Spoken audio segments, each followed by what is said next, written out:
राधे राधे भक्तों, आज हम आपको भक्तमाल ग्रंथ की कथा के अंतर्गत भक्त पहलवान धनुर्दास जी की शेष कथा सुना रहे हैं। पिछले वीडियो में हमने आपको बताया था कि श्री रामानुज स्वामी वृद्धावस्था में कावेरी स्नान को जाते समय किसी ब्राह्मण के कंधे का सहारा लेकर जाते थे, परंतु स्नान करके लौटते समय धनुर्दास के कंधे का सहारा लेकर लौटते थे। मठ के ब्राह्मण शिष्य इससे कुड़ जाया करते थे। उनमें से एक दिन एक शिष्य ने कह दिया, महाराज, आप स्नान करके धनुर्दास को क्यों छूते हैं? वो तो नीच जाति का है ना। हम लोग तो आपकी सेवा को सदा ही प्रस्तुत हैं। तब श्री रामानुज स्वामी ने कहा, मैं अपने हृदय के अभिमान को दूर करने के लिए ऐसा करता हूँ। धनुर्दास का आचरण यहाँ के अनेक ब्राह्मणों से भी उत्तम है। आश्रम के लोग धनुर्दास से ईर्ष्या करते हैं। यह देखकर आचार्य ने उस भक्त का महात्म्य प्रकट करने के लिए और सबका गर्व दूर करने के लिए एक उपाय सोचा। उन्होंने एक रात अपने एक विश्वस्त शिष्य को उन ब्राह्मण शिष्यों के कपड़ों में से एक एक टुकड़ा कपड़ा फाड़कर चुपचाप लेकर आने को कह दिया। सवेरे सबने अपने कपड़े फटे हुए देखे तो वे लोग आपस में झगड़ने लगे। श्री स्वामी जी ने उन्हें बुलाकर नए कपड़े दे दिए और उनको संतुष्ट कर दिया। कपड़े किसने फाड़े यह बात छिपी ही रही।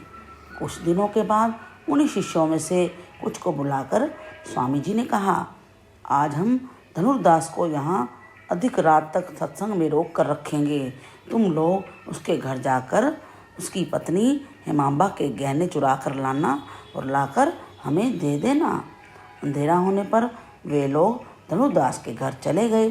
किवाड़ खुले थे और हेमांबा पलंग पर लेटी हुई थी, पति के आने की प्रतीक्षा कर रही थी। श्री वैष्णवों को लुकते छिपते दबे पांव घर में घुसते देखकर वह समझ गई कि ये लोग कुछ चोरी करने के लिए आए हैं।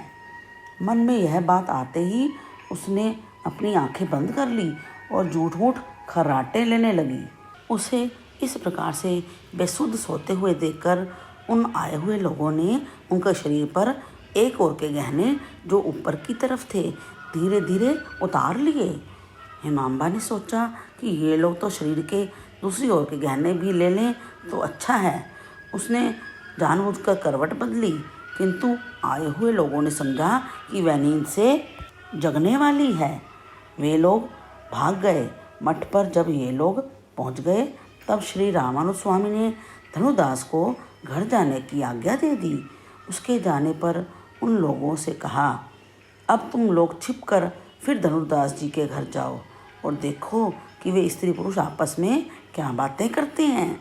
वे लोग फिर धनुर्दास जी के पीछे छिपे हुए उसके घर तक पहुंच गए। जब धनुर्दास जी घर पहुंचे, पत्नी से सब बातें सुनकर वे बहुत ही दुखी हुए। उन्होंने स्त्री से कहा, तुम्हारी धन दौलत की लालच अभी गई नहीं। तुच्छ गहनों के लोभ में तुमने उन श्री वैष्णवों को करवट बदलकर चौंका दिया। मैं तुम्हें अब अपने पास नहीं रखूँगा। वैष्णवों की भक्ति जिसमें नहीं, उससे मुझे क्या प्रयोजन है। बेचारी स्त्री रोते रोते पति के पैरों पर गिर पड़ी।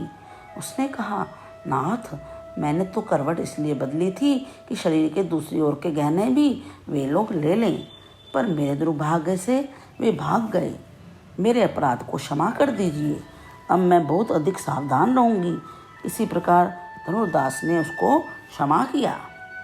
वे ब्राह्मण शिष्य जब लौटकर आए तब उन्होंने श्री रामानुज स्वामी को सारी बातें बताई कि वे दोनों तो सिर्फ इसी बात पर लड़ रहे थे कि सारे गहने चोरी क्यों नहीं हुए।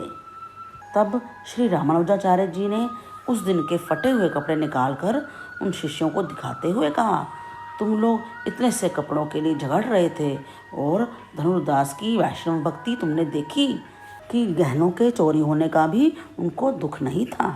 मैं इसीलिए तो उसका आदर करता हूँ और स्नान के बाद उसका सहारा लेकर लौटता हूँ। धनुर्दास को बुलाकर गहने लौटाते हुए उन्होंने कहा, ये गहने मैंने कुछ विशेष कारण से मंगवाए थे, तुम कुछ बुरा मत मानना। तब धनुर्दास आचार्य स्वामी के चरणों में गिर पड़ा। उसने कहा, प्रभु, मैं तो आपका दास हूँ। मेरा शरीर और जो कुछ भी है वह सब आपका ही है। बुरा मानने की क्या बात है इसमें। हेमांबा भी ऐसे भगवत भक्त का साथ पाकर तर गई। आज भी धनुर्दास का नाम श्री वैष्णव बड़े सम्मान से लेते हैं। ऐसी ही भक्तमाल की और कथाएं सुनने के लिए इस चैनल को लाइक और सब्सक्राइब कर लीजिए तथा अधिक से अधिक शेयर भी कीजिए। आपको यह कथा कैसी लगी हमें कमेंट्स में अवश्य बताएं। अब मेरे साथ बोलें, हरे कृष्ण कृष्ण कृष्ण हरे हरे, हरे राम राम राम हरे हरे।